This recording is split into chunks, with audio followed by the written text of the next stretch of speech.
Por eso el rechazo de jóvenes, miles de jóvenes rechazados cuando querían ingresar a las universidades con el pretexto, con la mentira de que no pasaban el examen de admisión, cuando no era cierto.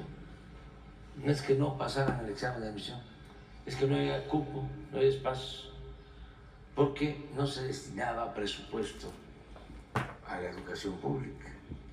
Querían poner la educación al mercado, como si fuese una mercancía, para que la adquiriera el que tuviese para pagar colegiatura. Por eso crecieron tanto las escuelas privadas, sobre todo en el nivel superior.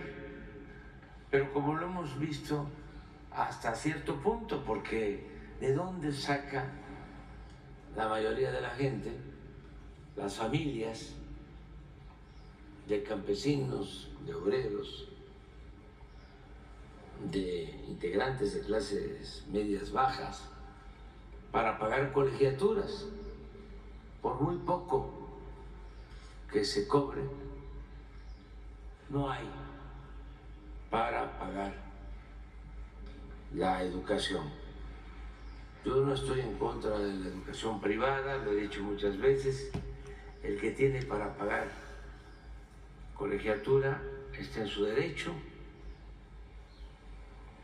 pero el Estado está obligado a garantizar la educación pública gratuita, de calidad, en todos los niveles escolares. La educación no es un privilegio, es un derecho de nuestro pueblo. Entonces, como querían llevar a cabo esa reforma, empezaron a desacreditar a los maestros. Había campañas en contra del magisterio. Lo primero que hicimos fue, a ver, nuestra maestra, nuestros maestros merecen respeto. Y hemos llevado muy buena relación con ellos y también hemos mejorado la situación económica de los maestros, la cuestión salarial, las prestaciones. Lo segundo que se hizo fue cambiar los contenidos de los libros de texto, porque ya estamos viviendo una etapa nueva. Y a lo mejor ya no se acuerdan, pero al inicio del periodo neoliberal empezaron a cambiar los contenidos de los libros. Quitaron el civismo, la ética, la historia la redujeron a nada y la simplificaron. Y ahora son nuevos textos, nuevos contenidos, educación científica de muy buen nivel en matemática, en física, en química, pero también una educación humanista, científica y humanista. Por eso hubieron amparos contra los nuevos libros de texto. No les gustó a los conservadores. Afortunadamente ya se entregaron los nuevos libros, elaborados como nunca se había hecho, no solo por pedagogos, por especialistas, sino también por las mismas maestras y maestros. Lo tercero, se va a hablar más aquí, tiene que ver con un programa que denominamos La Escuela es Nuestra, porque no había mantenimiento a las escuelas, se cobraba para el mantenimiento de las escuelas lo tenían que hacer porque no había presupuesto para el mantenimiento de las escuelas. Y además, cuando se dedicaba dinero para las escuelas, como los famosos bebederos para las escuelas o los pizarrones electrónicos, todo era pura tranza, se robaban el dinero. Entonces tomamos la decisión de entregar el presupuesto para el mantenimiento de las escuelas de manera directa a las sociedades de madres, de padres de familia, y ellos en la asamblea deciden qué hacer con ese presupuesto y se va a informar de cómo vamos con la escuela es nuestra. Y por último, se va a dar a conocer lo de las becas que se han otorgado, también como nunca en la historia del país. Se han otorgado becas a estudiantes de familias pobres y se ha avanzado muchísimo.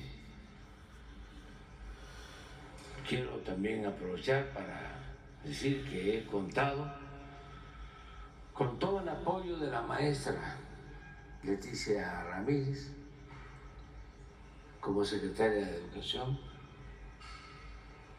una mujer pues con experiencia, maestra,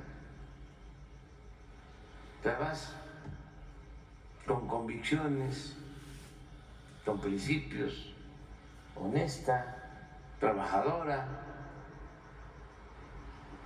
y ya estamos concluyendo y estamos, considero, entregando muy buenas cuentas en materia educativa, muy buenas relaciones con los maestros, con la CENTE muy bien, con el Sindicato de Trabajadores de la Educación, agradecerles mucho a los dirigentes porque han sido muy respetuosos y también reconocer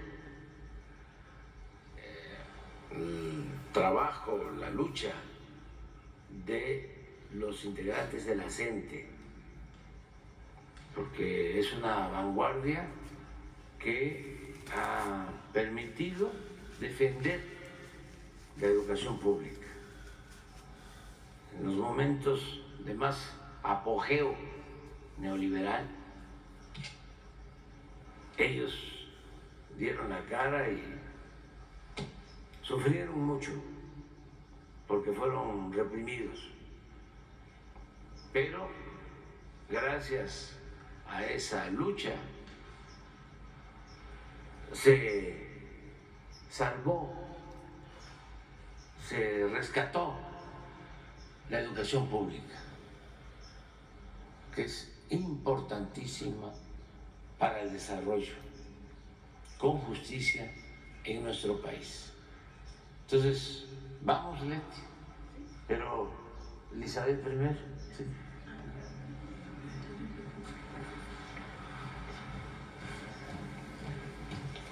Con su permiso, señor presidente, buenos días a todas, a todos.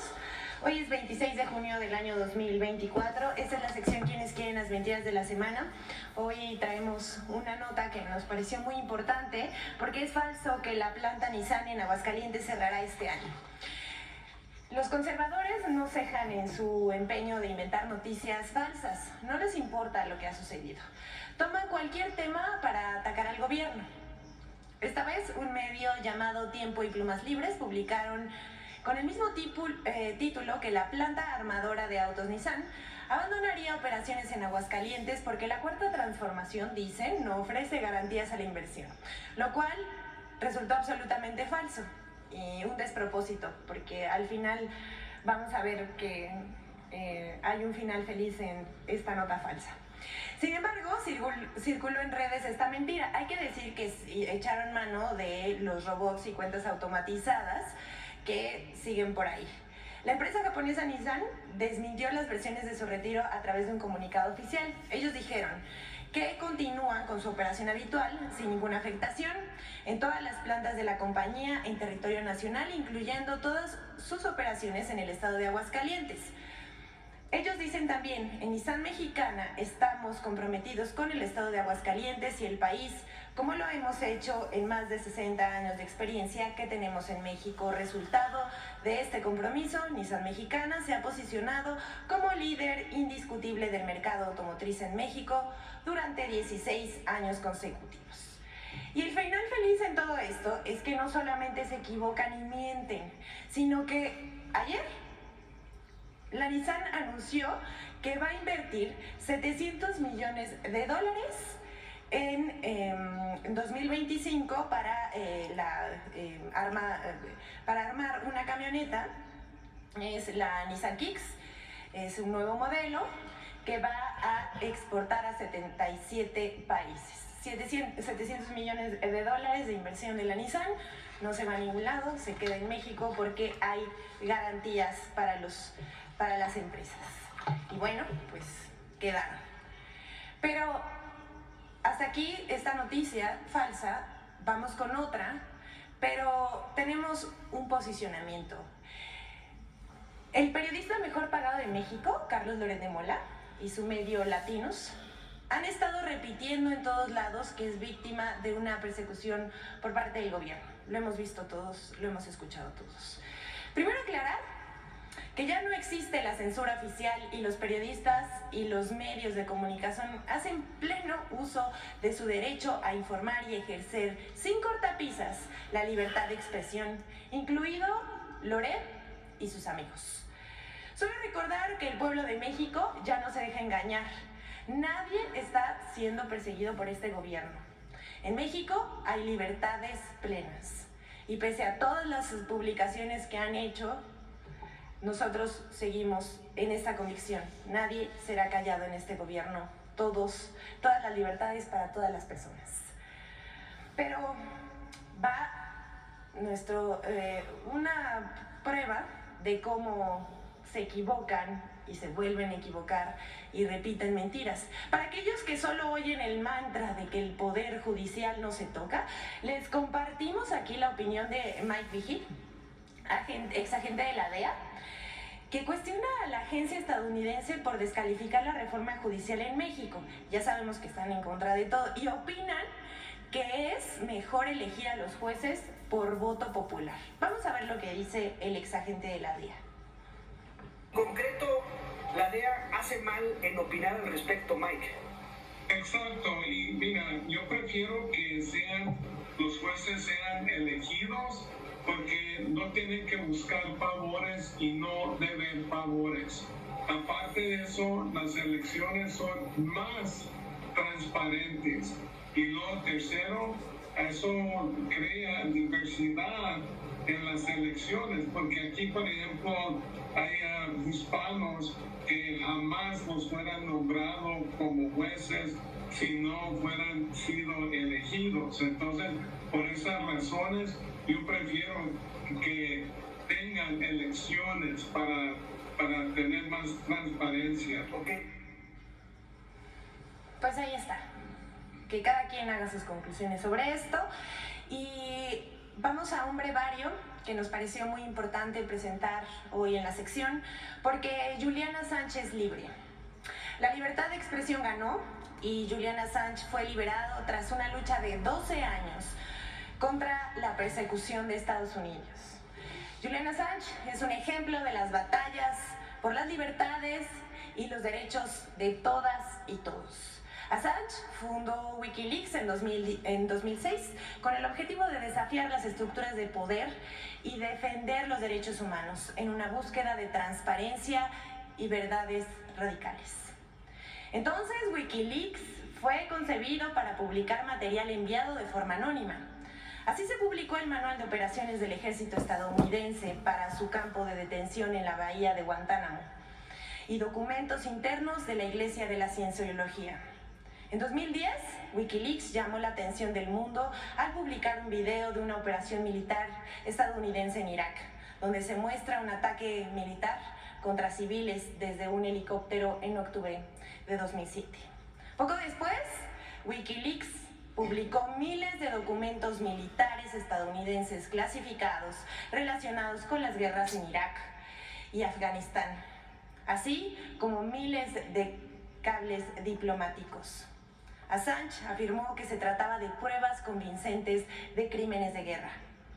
Wikileaks hizo las más importantes revelaciones de información y las repercusiones periodísticas más importantes del siglo XXI. Julian Assange fue perseguido por difundir la verdad y defender el derecho de la gente a conocerla. Los criminales de guerra siguen protegidos. Después de una amplia campaña mundial, ha ganado la libertad. Enhorabuena por esta gran noticia. Que viva la libertad de expresión.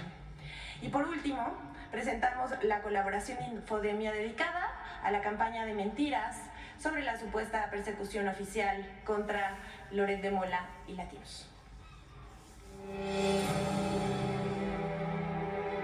Medios de comunicación, periodistas y comentaristas lanzaron una campaña de desinformación coordinada que asegura falsamente que el presidente López Obrador inició una persecución en contra de latinos, Carlos Loret de Mola y Víctor Trujillo. El mensaje, pues, es bien clarito, ¿no? Tengo todo el poder del Estado a mi disposición. Tenemos a la UIF y a la Fiscalía y vamos contra ustedes.